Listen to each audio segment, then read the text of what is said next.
So you're active. Yeah. Very good, very good. You know, we need more people active.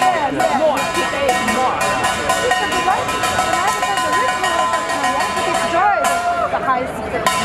This has been a very big issue for decades. And in recent years, as the results of the specialized high school exam has become known every year, it always brings out quite a bit of debate. Last year, things came to a head when the de Blasio administration proposed a pretty significant change. That has not gone anywhere at this point. Today, the Senate is convening the first of a number of community forums with the simple purpose of hearing the opinions of anybody who wants to offer an opinion on this issue. This is necessary because last year the city proposed a plan without including many parts of the city. In particular, the Asian community was completely excluded. Not inadvertently, but intentionally and deliberately. And not only intentionally and deliberately without cause, the cause was they kind of knew what the input from the Asian American community would be, so they intentionally excluded that point of view. In the ensuing year, the many months, it's no surprise that this has become a far more emotional issue than anybody has ever imagined it would become. Emotional for the simple reason that, you know, when you have opinions on something and the government intentionally excludes you, well, you're going to have a reaction, and that's exactly what we have seen. Nonetheless, there is an issue of diversity, or sometimes the lack thereof, in the specialized high schools, and some would say in the school system in general. And it's an issue that we have to face head on. But we're going to face this issue head on, not by throwing out a plan and asking people to comment on it. We want everybody who has an opinion about this to tell us what you think the problem is. Some people think there's a huge problem. Some people think there's not much of a problem at all. Whatever your opinion is on what the problem is, tell us what your opinion is. And if you do think that there's a problem, what do you think the solution should be or could be? This is what hearing the community's input is all about before you put out a plan that specifically excluded a particular community's point of view. And so that's why we're having these community forums. We have set the next one on May 10th in Brooklyn. And I don't remember the other dates, but we will have at least one in every borough and possibly additional forums as they become necessary in different parts of the city. Inequality in China, that China has the same issue of people in these big cities like Beijing being able to have a better opportunity to get into better schools than the people in the rural provinces. It's the same thing.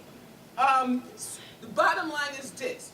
I've heard that people say that de Blasio's plan to have the top students from the different schools, the valedictorians, salutatorians, etc., be allowed to go to the specialized schools. And people are saying that's racist. It's not racist. It was the same plan that the University of Texas, especially the satellite at Austin, decided to use. 7%, it's 6% now, of all the schools in Texas, the top students, 6% of them are allowed to, are automatically offered a seat in the U of Austin. That principle stood when Abigail Fisher sued the U of Texas in order to get in, because she wasn't in the 6% top, but she wanted to get in because whatever. The schools, the top schools, are a public good for everybody. We do not want to be displaced from the schools that we helped build. A few years before I went to Stuyvesant, girls were not allowed to go at all. But we advocated for inclusion. The schools do not belong to one race. Matter of fact, that test, if you really, when I went to Stuyvesant, Mary Alice. I'm just going to say this. When I went to Stuyvesant, we could see that the people who came from homes where English was not the first language, they were able to be very good at math, because math is a universal language, no matter what your home language is. But in the other subjects, that was not true. So much so, if you look at the history of the test, a few years ago, they added a grammar type portion to the specialized test, and they had to change it back because certain types of people couldn't pass that part of the test. I don't know how desegregation became such a shorthand for anti-Asian in a lot of these conversations we're having, or why so many of our leaders are ready to accept this bluster.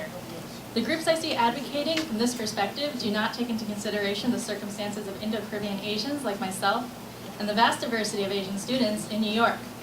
In 2018, only one English language learner could be identified in the specialized high school system, even though Asian English language learners make up nearly 25% of New York City students. I don't know why misinformation campaigns are allowed to shape the contours of this conversation, or why we pretend this is a simple black and white issue. It's much more complex. Many fundamentally believe that this exam is the most fair, least biased way to assess students. I don't know why expert testimony from leaders in the testing industry that say this isn't true is not convincing to some. I don't know how we can justify the exclusion of students who rate as high, if not higher, than specialized high school students on every other metric available. And I don't know why my fellow alumni like to pretend that our schools were not made up of all types, including slackers whose lack of interest in academics was trumped by one score on one test. As it exists now, this test measures a student's exposure to an advanced curriculum. That is not in and of itself a problem, but we are at a point where it exacerbates existing barriers to education and upward mobility.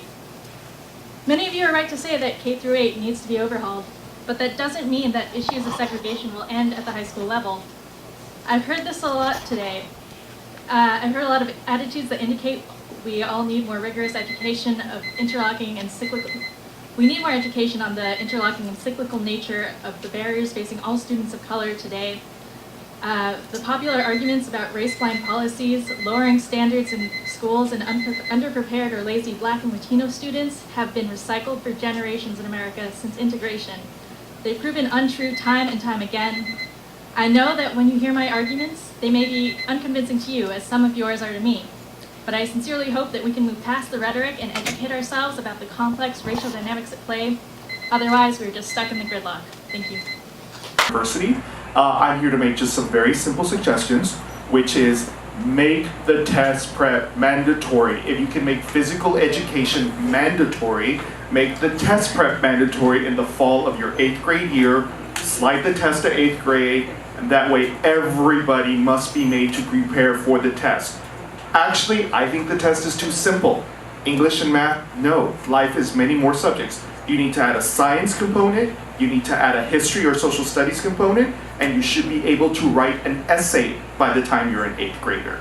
So again, up the rigor, but make it fair rigor, but up the rigor, and again, make everybody train for it. The other thing is, not everybody's ready in 8th grade. You might have an academic awakening your sophomore year, your freshman year. How do we help those students? That's a different question. But how do we help the students that have their academic awakening freshman, sophomore year high school, who might be condemned to a bad zone school, but what can we do to get them to somewhere else that's a better place? That's a different problem. I'm also here to tell you, I was at the Harvard admit reception Monday and at the Yale admit reception Tuesday. Parents, it is not what you think it is. It is not just all specialized high schools. It's sometimes you're better off being the biggest fish at Cardozo than being in the middle of the pack at Stuyvesant. Neighborhood of Jackson Heights, Queens. My son attends IS 145, a school that is an apartheid school. It's less than 1% white and it's over 90% Latinx and Black students. And I'm so grateful that my son is at this school where he can learn from students different from him and benefit from the excellent teachers and extracurricular activities. But no matter how much I tell my neighbors and friends about our great public schools, which yes is rigorous, yes is challenging, has an honors program, still yet nearly every single middle and high income family refuses to send their child to our zoned public school. So I'm sad and embarrassed about this, that this is now 65 years after Brown v. Board, and we still have such terrible segregation. Left to their own devices, middle and high income parents will always choose selective schools. Yet it's our zone schools that serve anyone. The newcomers that come every day into our zone schools are transient students. They are not going to the selective schools. And this is used against us. Please don't tell us that our K-8 schools are poor, the K-8 schools serving Black and Latinx students. They are not. We have excellent schools. That is not the problem. The problem is racism that breeds segregation, that breeds more racism if not regulated. I'm asking you to get rid of the specialized high school exam. It's great to have community input, but in the end of the day, we cannot stand for continued segregation. The New York State is the most segregated state in the nation. This is an embarrassment that today in 2019 we have so much, and when we have Trump still, that you must stand to get rid of the specialized high school exam and integrate our schools.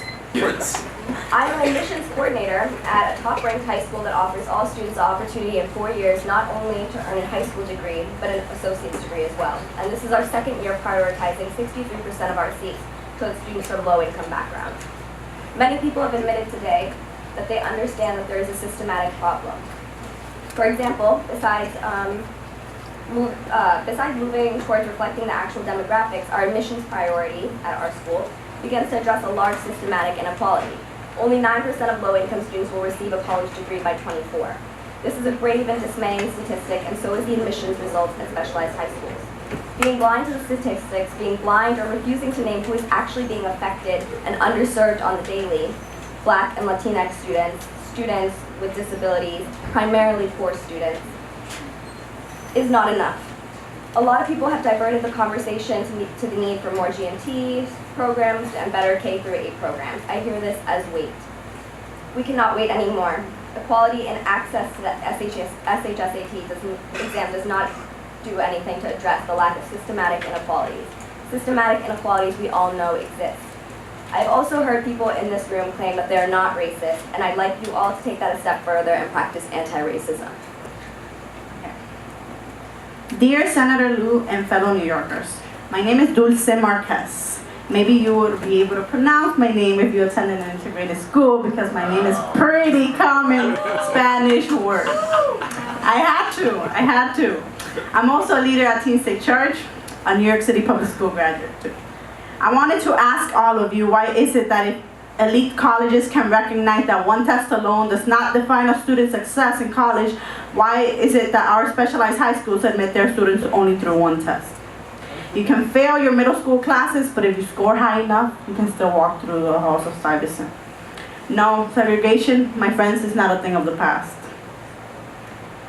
65 years after Brown v. Board and NYC schools are still segregated. The SHSAT you defend is a product of institutional racism. So who cares about your personal racism? All screens and gifted and talented programs are products of institutional racism as well, just like the literacy test in the Jim Crow South. When I applied to Stuyvesant, when I took that test, I believe that was the only way to success. It is disappointing that that's the message you want your kids to take with them every night. You cannot fix any system when it was purposely made to segregate these students, to give certain students the privileges and others don't. And in response to those that say I'm not racist or anti-Black, I'll say a James Baldwin's quote. It's not about whether people are racist or not. Doesn't matter what's in their hearts. What matters is the evidence. Thank you. Merci, Dulce.